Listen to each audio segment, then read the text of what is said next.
Oi,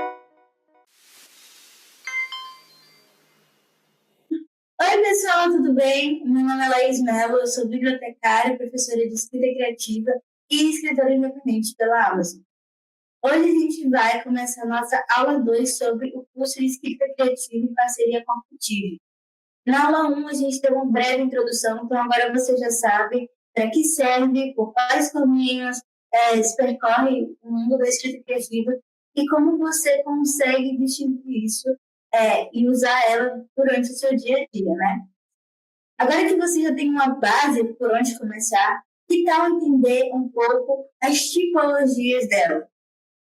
Bom, essa aula vai ser bem importante, então já pega o seu bloquinho de anotação e anota com vontade, ok? A nossa primeira tipologia é a escrita acadêmica. E quando eu falo de tipologia aqui, é no sentido de categoria.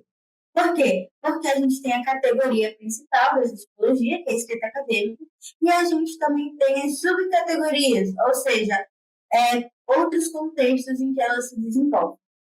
A escrita acadêmica é, acima de tudo, um tipo de escrita bem mais formal. Então, é claro que você vai prestar muito mais atenção na gramática que você quer usar, no tipo de discurso que você quer reproduzir, repercutir, e também a intencionalidade final desse texto, certo? A escrita acadêmica, ela pode ser muito contada em resumos acadêmicos, né? Quando você já está na faculdade, quando você já está no meio de pesquisa, você faz trabalhos em que você tem que fazer resumos para estudos, para divulgações. Então, esse resumo, às vezes, pode ser um resumo baseado nas normas da ABNT, uma normalização específica, escasamente você se organizar a partir dessas normas, ou então um resumo para estudo. Isso é, você vai ler um determinado tipo de material e aí você vai tentar resumir para depois, quando você for estudar, ou então repassar isso com alguém, ficar, de certa forma, mais sintético. Nesse caso, o discurso ele também tem que ser mais formal, porque o discurso formal te permite ser mais direto ao ponto, né? Você pensa mais, raciocina mais, a intencionalidade e o objetivo por detrás daquele discurso. Então, fica mais fácil você trabalhar aquele tipo de conteúdo. Por isso, o resumo também entra como tipo de escrita acadêmica. Outra coisa que é o terror dos estudantes, basicamente, principalmente de graduação e de ensino técnico, é o TCC, o tão famoso trabalho de conclusão de curso. O trabalho de conclusão de curso, o nome mesmo já diz, ele é um material que você tem que entregar ao final da sua graduação, do seu curso, para demonstrar que você tem aptidão na área, que você vai sim ser um bom profissional depois que você terminar todo aquele segmento, toda aquela saga de estudos, né? Então, o TCC ele também é muito chamativo pela demanda que ele oferece. Geralmente, um TCC pode ser um artigo, pode ser uma monografia, pode ser um documentário, um roteiro específico, mas, de certa forma, ele sempre acaba pegando aí um discurso mais extenso do que se está acostumado. Por exemplo, se o TCC for um artigo, né, acaba sendo um caso de especialização, ou então de áreas da saúde, esse TCC já precisa ter pelo menos umas 18 páginas, porque ele vai ser publicado numa revista. Quando a gente está falando do TCC sendo uma monografia, aí a coisa fica ainda mais extensa. Monografia, ela é um similar para livro, então ela tem que ter pelo menos 30 a 35 páginas. E isso, naquele discurso no grosso, então você vai reunir citações diretas, citações indiretas, e o teu discurso ele vai ter sempre formalidade, essa formalidade que se busca, principalmente nessa área da pesquisa, porque, de novo, tem que ser direto ao ponto. E a formalidade que permite essa veia mais direta. E depois, por último, né, que tem na parte da escrita acadêmica, que a gente vai trabalhar nesse curso, é a redação para concursos. Isso é, concursos públicos ou até mesmo para o Enem. Geralmente, a redação para concursos do Enem, para concursos e para o Enem, ela já tem esse tom formal, e inclusive é o grande medo, porque se fala num discurso dissertativo argumentativo. Isso é, você tem que elaborar melhor sobre determinado assunto, ao mesmo tempo que você argumenta por que isso acontece e como pode ser resolvido ou por que isso está acontecendo, né? Ele é muito comum em concursos públicos, ele é muito comum no Enem. E aqui eu quero pontuar o que faz o discurso formal nesse caso. Ele tem 3 características, certo? A primeira característica é que você vai falar em terceira pessoa. A terceira pessoa, então você vai falar percebe-se, observa-se, nós observamos.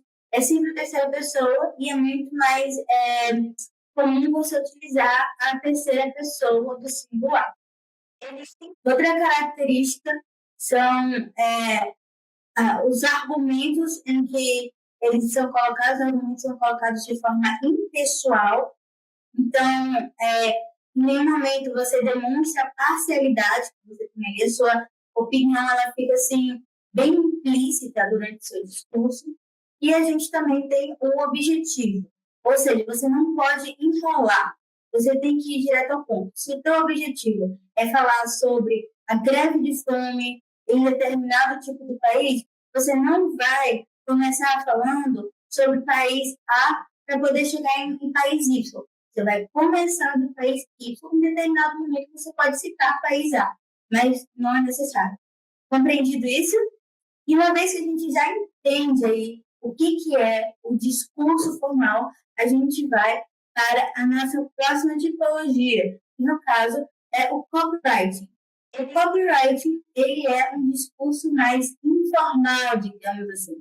Ele não tem a necessidade de ser formal, como a gente percebe em resumos, TCCs, em uma escrita acadêmica como um todo. Por quê? Porque o copywriting ele é uma estratégia de marketing para poder anunciar algo. Por exemplo, um exemplo de anúncio é quando você fala, o gerente ficou maluco, tudo tem a metade do preço. Isso parece um discurso formal para você? Ou parece que é uma pessoa super próxima que está te dando uma dica? Porque essa é a intenção do copyright, ela se aproximar do cliente, do usuário, para que ela consiga vender o seu produto. Então, nesse caso, dependendo de onde você está, da plataforma onde você está, esse anúncio ele vai ser um pouquinho mais curtinho, ou então ele vai ser um pouco mais longo, certo? Vamos compreender aqui as subcategorias de onde a gente encontra esses tipos de copyright. Então, você tem copyright de anúncios diretos. E com anúncios, eu quero dizer anúncios pagos pela internet, anúncios que são colocados na televisão. Então, eles, às vezes, têm pouquíssimo tempo para te convencer de consumir aquele conteúdo. Ele vai apelar, ele vai falar, não vai agora, não faça esse stories. Meu Deus, você tem que ver isso. Ele é bem exclamativo, ele chama a tua atenção e fala, você precisa saber disso. É uma situação. Vou dar até um outro exemplo. Por exemplo, aqui perto de casa, aqui na minha cidade, a gente tem 2 shoppings. E no estacionamento dos shoppings, eles acabam reservando um espaço para alugar para circos. E os circos, quando vêm aqui na cidade, a principal propaganda deles, a principal forma de anúncio deles, é colocar um avião, um helicóptero, né, digamos assim, um transporte aéreo, que vai passando e vai saindo uma voz gritando tal circo, últimas semanas. Às vezes o circo acabou de chegar, mas se você parar para pensar tecnicamente, ele não vai se alongar por mais do que 1 mês, 2 meses, então são as últimas semanas, certo? Então ele vai gritar, últimas semanas, tal circo, essa semana paga dobrado, paga pela metade do preço, casadinhas, entendeu? Então, eles são mais enfáticos e informais para chegar no público em menos tempo. A gente também tem as publicações, nesse caso a gente vai falar das publicações nas redes sociais, né? No Facebook, no Instagram, no Twitter, a gente tem que lembrar que cada plataforma tem o seu jeito de expressar o seu discurso para ganhar, né, o usuário, ganhar aquela visualização, né, aquele engajamento. Então, vamos supor, no Twitter, o que vai te fazer ganhar engajamento é você fazer um texto mais curto e com um toque de meme, né? O quão mais identificado possível for aquele meme, melhor é aquele conteúdo.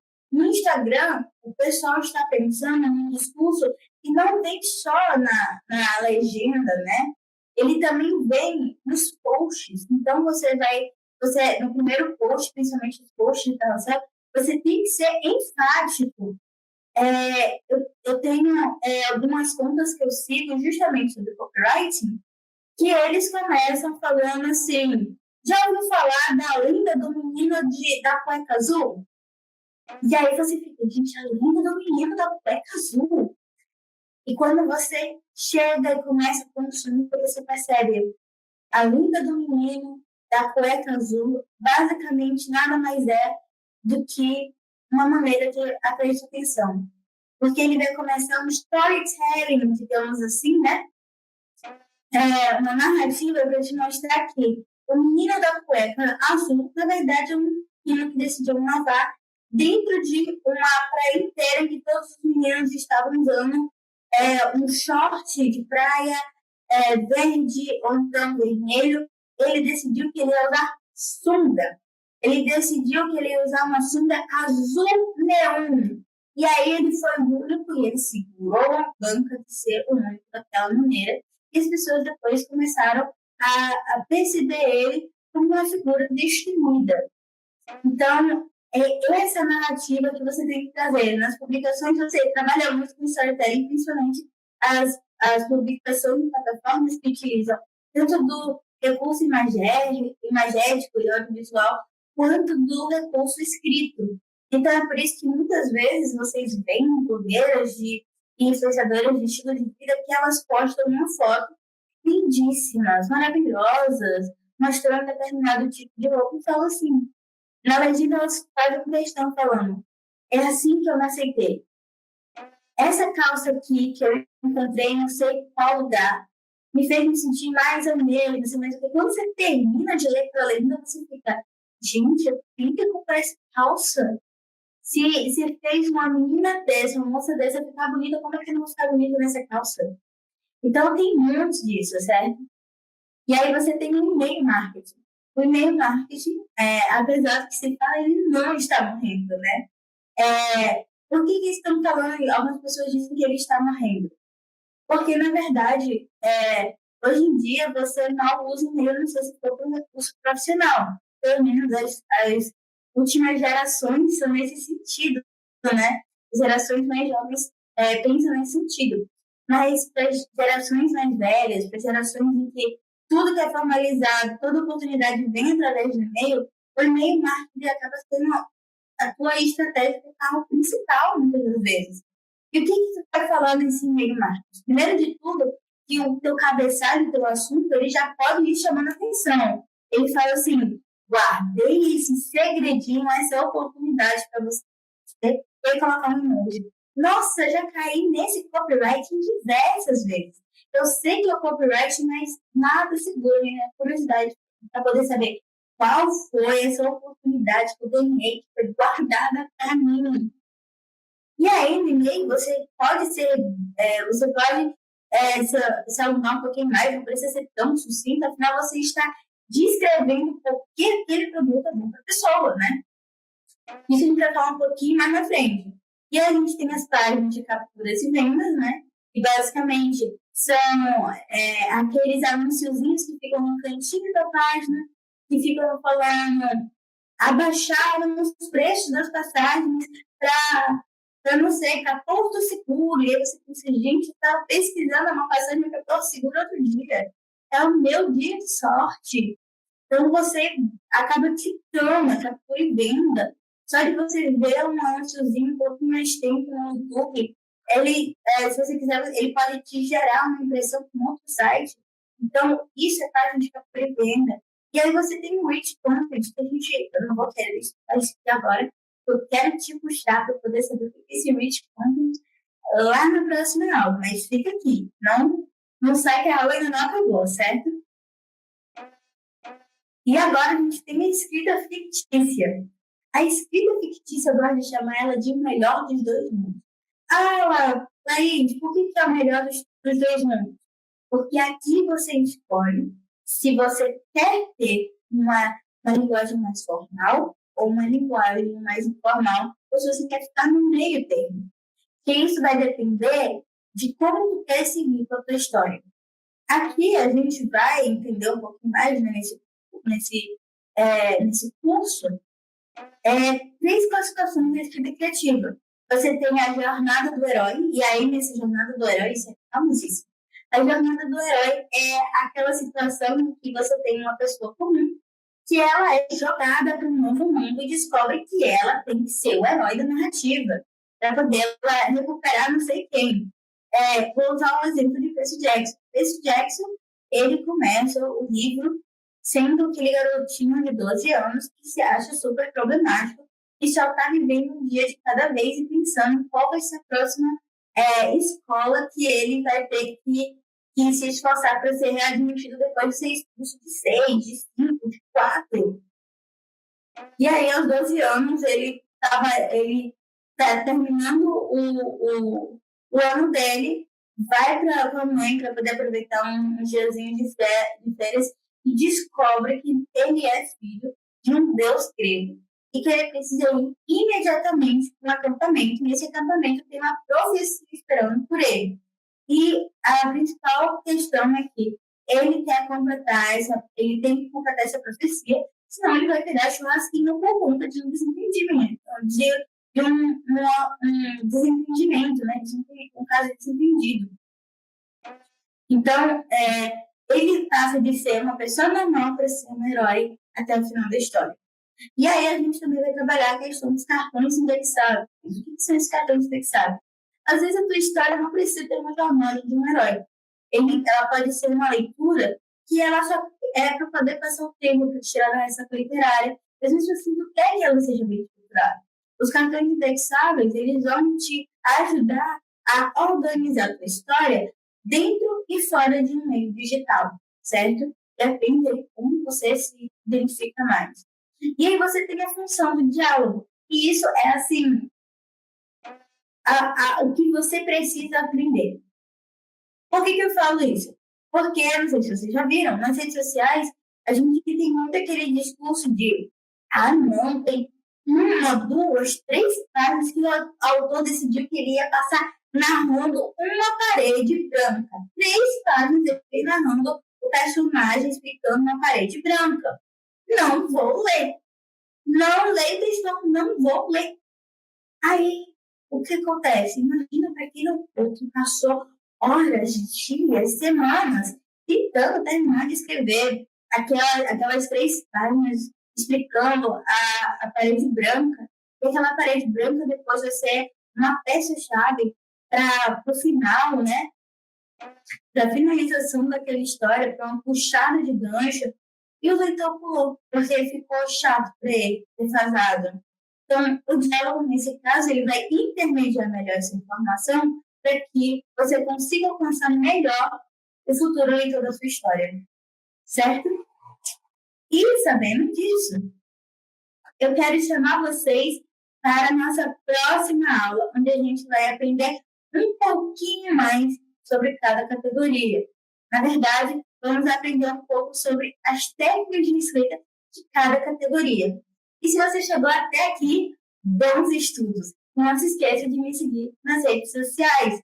Não se esqueça de seguir Cursos Bíblio em todas as plataformas digitais, principalmente no Instagram.